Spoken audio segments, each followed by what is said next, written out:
Beavers were hunted into extinction in England in the 17th century.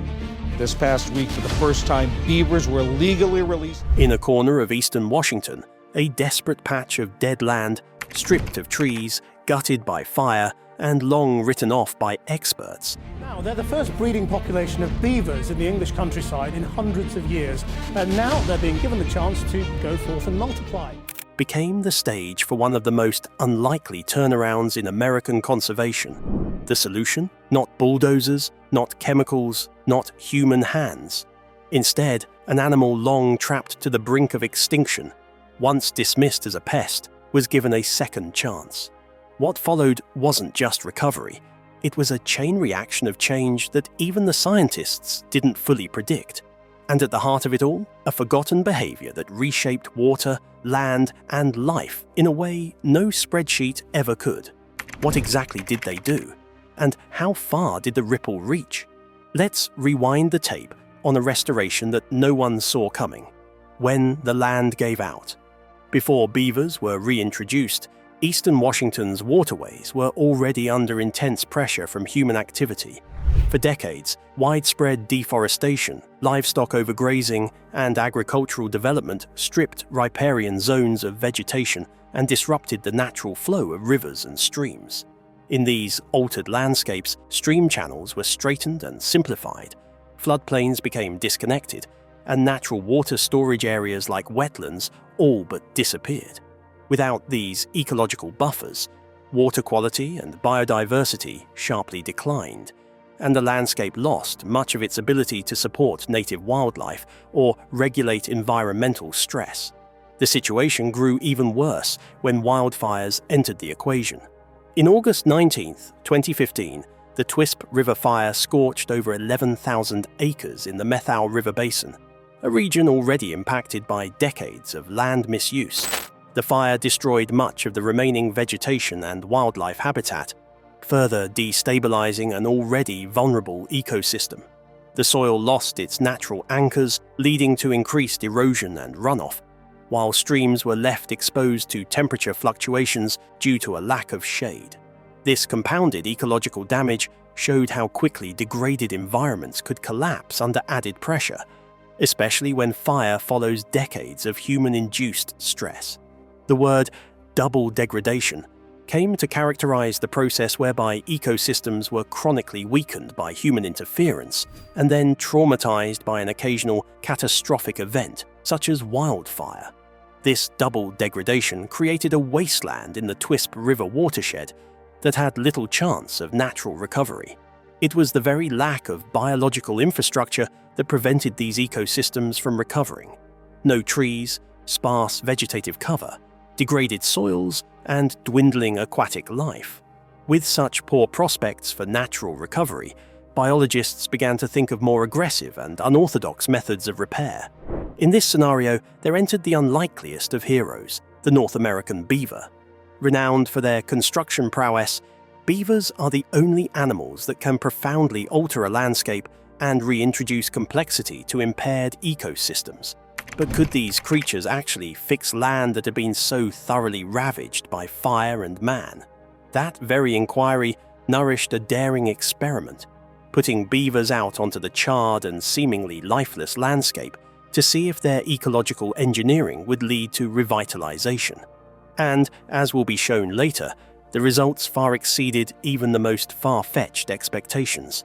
What if the very species once pushed to the edge of extinction held the key to everything these broken landscapes had lost? Forgotten engineers. Long before restoration efforts began, beavers were an integral part of North American ecosystems. Estimates suggest there were once up to 400 million beavers across the continent, but by the early 20th century, their numbers had plummeted due to the fur trade, which began as early as the 1600 on the East Coast and intensified in the West by the 1800s. Valued for their pelts, beavers were trapped nearly to extinction. By the time Washington was being settled and developed, beavers had almost entirely vanished from many of its watersheds, including those in the Methow River Basin. Their removal was not just a loss of a species, it was the removal of a natural system engineer.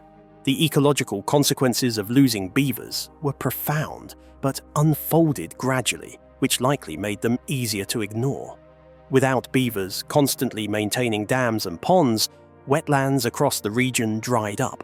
These wetlands had served as vital habitats for countless species, from amphibians and insects to birds and large mammals. Their disappearance led to a cascade of biodiversity loss. Furthermore, beaver-built ponds had helped regulate water temperature, store groundwater, and buffer stream flow. In their absence, streams ran faster and shallower, making them less hospitable for aquatic life and more prone to erosion.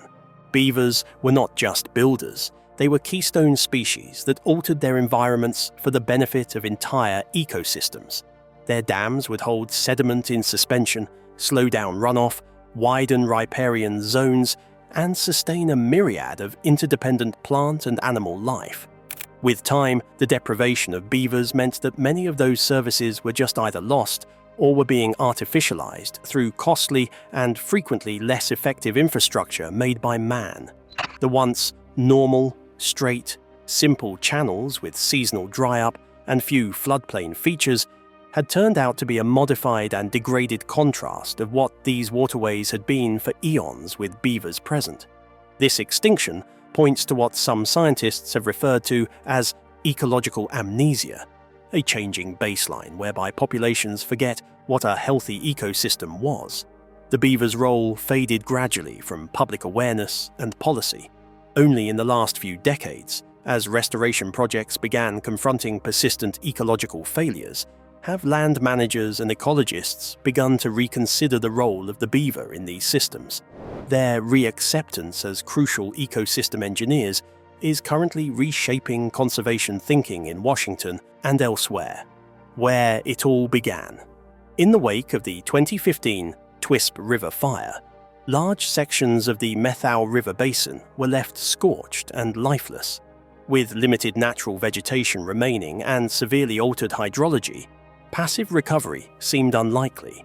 This urgent scenario prompted biologists and land managers to consider an unusual but increasingly supported solution: reintroducing beavers to restore the damaged environment. In 2008, the Methow Beaver Project was launched to relocate beavers from conflict zones where they were damaging property or trees to remote areas where ecological restoration was desperately needed. One of the first targeted sites for this effort was Black Canyon, an area within the Methow watershed hit hard by both long-term degradation and the fire. In fall 2014, just months before the fire, the project released 3 beaver pairs into different tributaries of the canyon.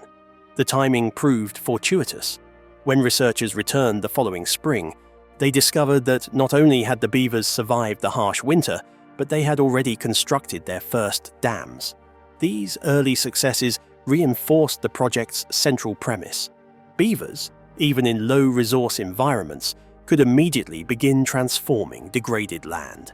The Methow Beaver Project emerged from the collaborative working partnerships of a number of organizations, including the U.S. Forest Service, the Washington Department of Fish and Wildlife, and local hatcheries, such as the ones in Winthrop and Leavenworth.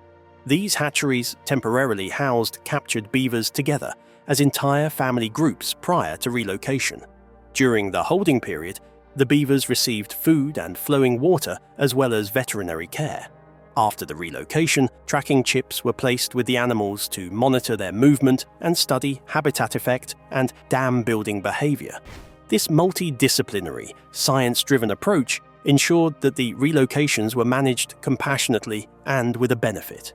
Most interestingly, the beavers used during the project, many of which were labeled nuisances for targeting individual trees, flooding farmland, or perhaps causing infrastructure issues within populated areas, were retained as a means of service.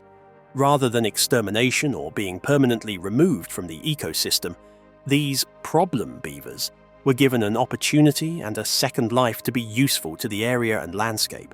Their instincts took over within a very short time in a landscape, free of roads to flood or orchards to destroy. Thus, their very engineering behavior became the foundation upon which entire watersheds could be restored. An incredible paradox to show how animals synonymous with destruction could, in fact, become blessings for healing the land. How beavers rebuilt a ruined watershed. Once relocated to areas like Black Canyon, the beavers wasted no time doing what they are biologically wired to do, building dams. These initial structures, modest at first, marked the beginning of an ecosystem shift. As time passed, the number of dams steadily increased. Researchers monitoring the sites observed a remarkable transformation. Barren stream corridors were replaced by wetlands, ponds, and riparian vegetation. The visual change was clear even in satellite imagery. What began as dry and degraded land started to hold water year-round, inviting a return of plant and animal life. Beaver dams work by slowing down the flow of streams, causing water to pool and spread out across the landscape. This not only creates ponds, but also raises the water table and reconnects streams to their natural floodplains, something that decades of land misuse had nearly eliminated. These shallow, wet zones are ideal for plant regrowth, as they reduce soil erosion and provide consistent moisture. Over time, aspen, willow, and other native plants began to reappear around these ponds. With vegetation came insects, birds, amphibians, and larger mammals, each contributing to the gradual rebuilding of biodiversity. From field data, the extent of restoration was confirmed by 2022. In the upper Methau watershed alone, relocated beavers built 176 dams. These dams, in turn, created a network of ponds that held surface water in the millions of gallons, important for sustaining the ecosystem and augmenting water availability during summer months. From just 62 surveyed beaver ponds, researchers estimated water storage of nearly 5 million gallons. This water not only supported the abundance of flora and fauna, but acted as a buffer against droughts and extreme heat, which in recent times are increasing due to climate change. Perhaps the greatest marvel is that the entire process of landscape alteration unfolded without heavy machinery or man-made infrastructure. Bear in mind that, unlike engineered dams, beaver dams are self-sustaining and adaptive structures. They change with the flow of the stream and the needs of the beaver colony. If weather or other wildlife do put a beaver dam out of service, beavers naturally repair it. This low-maintenance process, driven by biology, is a far more cost-effective and ecologically successful alternative than many more conventional restoration approaches. Instead, it captures the spirit of working with nature, not against it, one dam at a time. Natural firefighters, beavers as living firebreaks. One of the most surprising outcomes of beaver reintroduction in eastern Washington has been their ability to reduce wildfire damage. After the devastating Twisp River fire in 2015, researchers observed that areas with active beaver dams showed clear signs of fire resistance. While much of the surrounding landscape was scorched, vegetation near beaver ponds remained green or only lightly burned. In some cases, fire damage abruptly stopped at the edge of a beaver-created wetland. These findings sparked interest in understanding how beavers might be contributing to natural fire breaks in increasingly fire-prone regions. The explanation lies in the nature of the habitats beavers create. By slowing down streams and forming ponds, beavers increase the saturation of surrounding soils and promote the growth of moisture-rich vegetation. These water-retaining zones act as buffers, making it more difficult for flames to travel across the landscape. Additionally, the open water of the ponds themselves is non-combustible, effectively interrupting the fire's path. In fact, in at least one instance, firefighters used a beaver pond as a water source to suppress active flames during the Twisp River fire.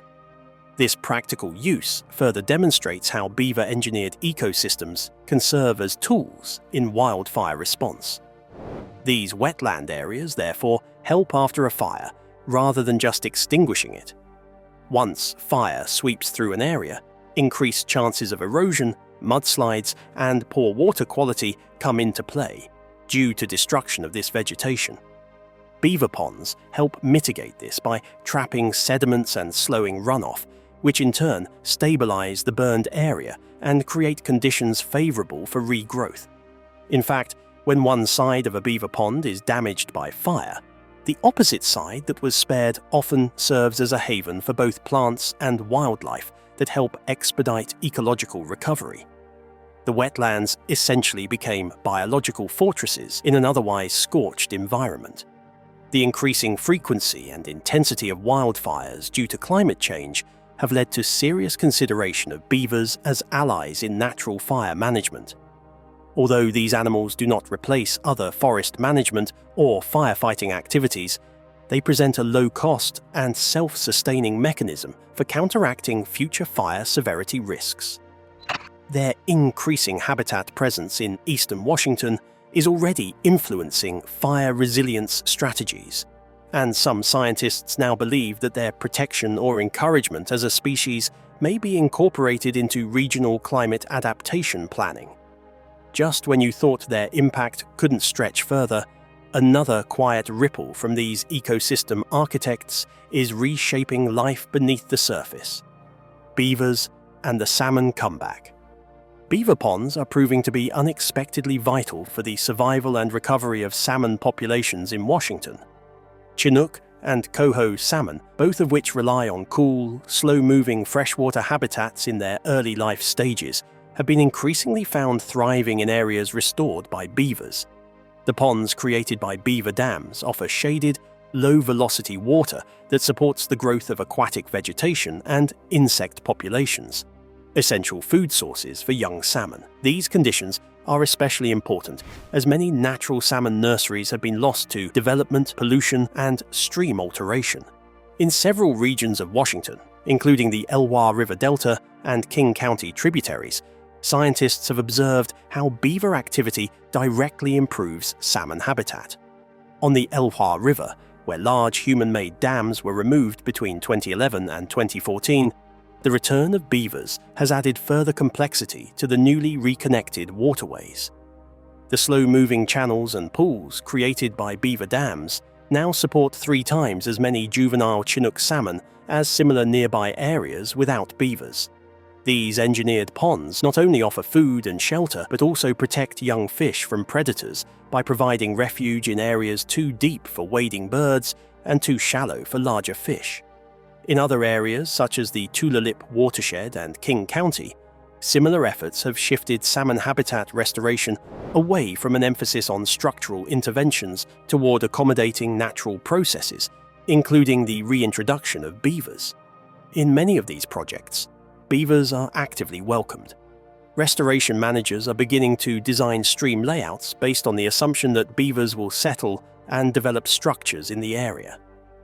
This is a large-scale transformation in policy away from seeing beavers as something to be fought against, to viewing them as major allies in ecosystem recovery. While the number of salmon is difficult to precisely assess because of several environmental variables, researchers have been able to show that indeed measurable improvements in habitat quality have taken place. Cooler water temperatures, more diverse channel structure, and increased amounts of aquatic insects after beaver pond development. Where juveniles used to struggle to survive, now they find stable, food-rich environments needed for their growth. These findings indicate that as beaver populations bounce back, they may increasingly become a linchpin in salmon recovery, especially in watersheds under stress from climate change and urbanization. Water storage beneath the surface. While beaver ponds are often recognized for their surface water benefits, their role in underground water storage is equally significant. A study conducted in the Columbia River Basin measured water retention in 12 different beaver complexes, encompassing 29 ponds. The results were striking. In addition to the millions of gallons of water held above ground, an estimated 6.7 million gallons per pond were stored underground. This unseen reservoir plays a critical role in stabilizing water tables, especially in regions like eastern Washington that face periodic droughts and water shortages. The mechanism behind this storage is simple but effective. Beaver dams slow the flow of water, allowing it to seep into the surrounding soil rather than rushing downstream. Over time, this infiltration replenishes groundwater reserves and raises the local water table. Even during dry periods, the stored groundwater gradually releases back into streams, maintaining flow when other channels might run dry. This helps sustain not just the ecosystem, but also downstream users, including farms, households, and wildlife, that depend on reliable water access throughout the year. This implies that the function of slow release is especially important in regions vulnerable to climate variability. With less predictable precipitation patterns and diminished snowpack, year-round water availability becomes increasingly hard. These reproduce the extreme conditions. Beaver-created storage buffers act as natural hydrological regulators. In this scheme of things, beaver ponds function just like artificial reservoirs, but their destructive interference with the environment is much less compared with large-scale infrastructure for water storage. Further, beaver ponds are completely self-sustainable, and, instead of static, they keep reconfiguring with the ever-changing environment, unlike engineered systems. Alas, all those subsurface benefits remain ignored in restoration planning, with absolute focuses on traditionally surface indicators such as vegetation growth or area of ponds. Fortunately, new monitoring initiatives funded by agencies like the Department of Ecology are catching all that newly available water, and these studies are changing the tenor of water quality grant award specifications and watershed management plans all across Washington. So indeed, as more data confirms underground impacts associated with beavers, land managers are increasingly perceiving them not so much as biological agents of change, but still as vital partners in long-term planning for water security and drought resilience. Built for drought and deluge. As climate change intensifies extreme weather patterns, beavers are emerging as critical natural allies in managing both drought and flood risks. Their dams regulate stream flow by holding water during wet periods and releasing it slowly over time. This function helps maintain base flows in rivers and streams during dry months, a particularly valuable service in eastern Washington where seasonal droughts are becoming more common. Beaver ponds also increase water storage across the landscape, reducing immediate runoff and buffering against the loss of water availability in hotter, drier seasons. During storm events or rapid snowmelt, beaver dams slow the velocity of water rushing downstream. This helps reduce peak flows that contribute to flash flooding and infrastructure damage. By spreading water out into adjacent floodplains, the dams also reduce erosion and give water more time to infiltrate the soil, recharging aquifers.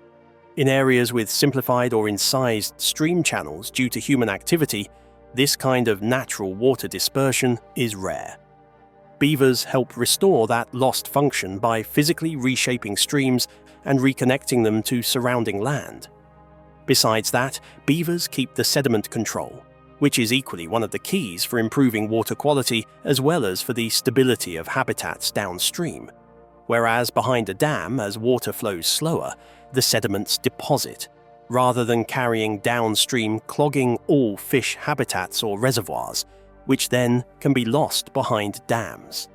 Much similar mechanism of sediment trapping is achieved at much less cost and with no maintenance need compared to the engineered structures.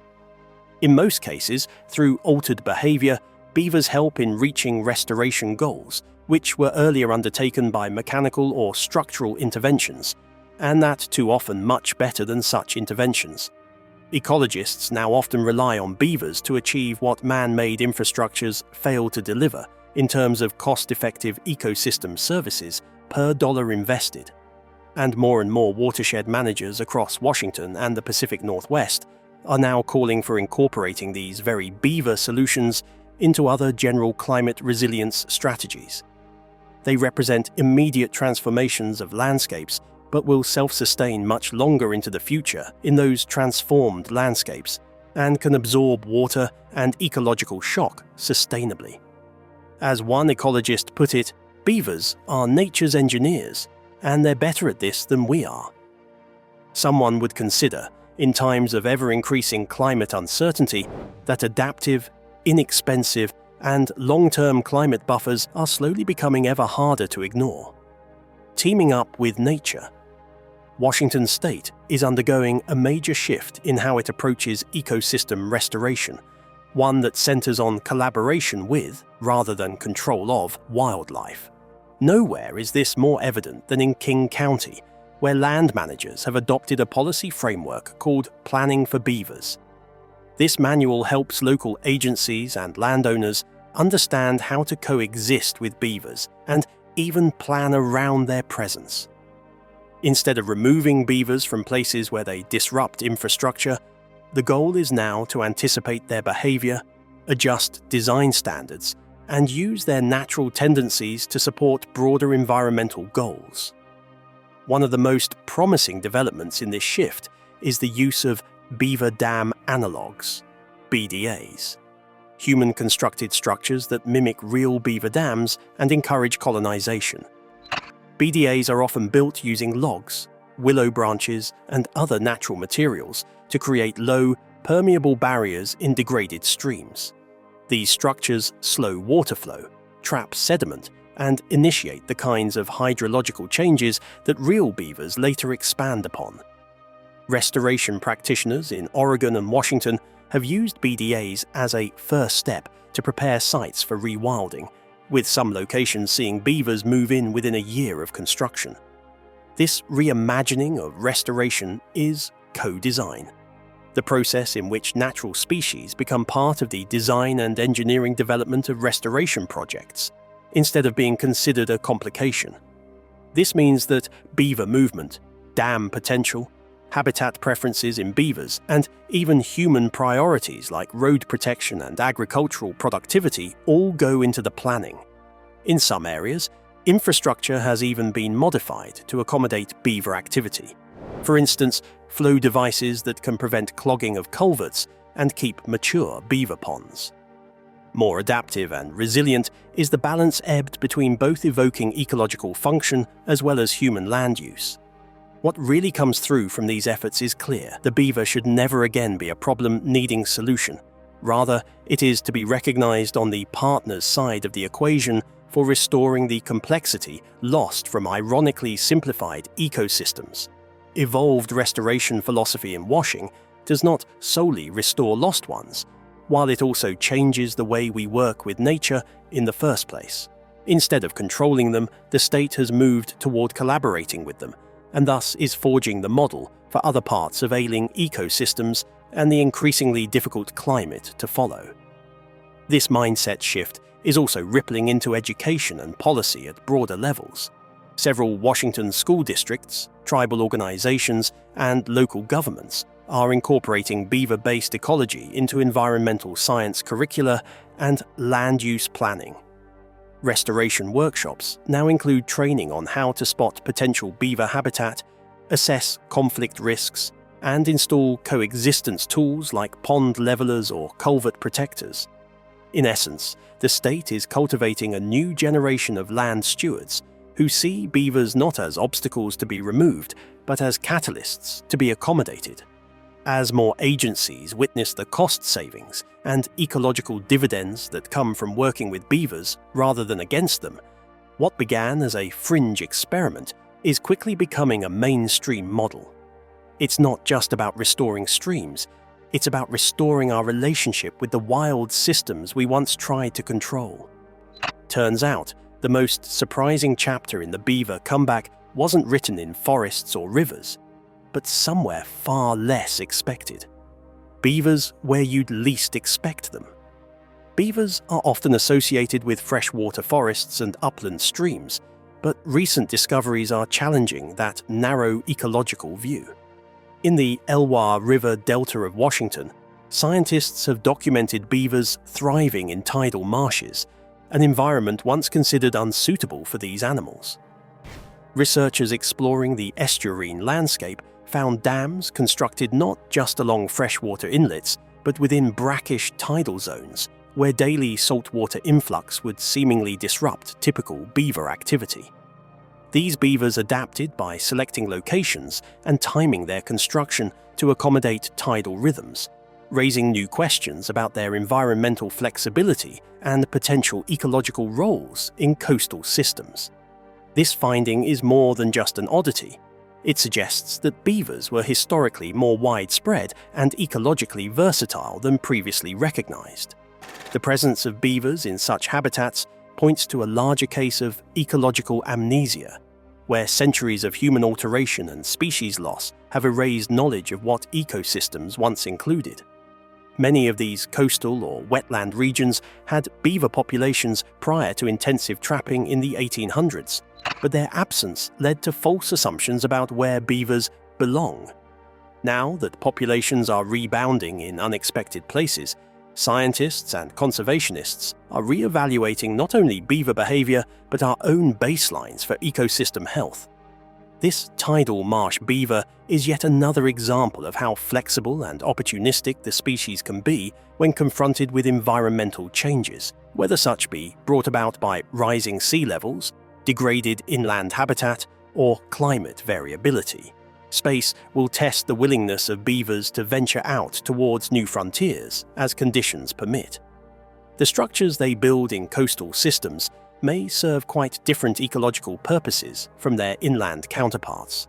Such functions as buffering tides, filtering water, or stabilizing sediments.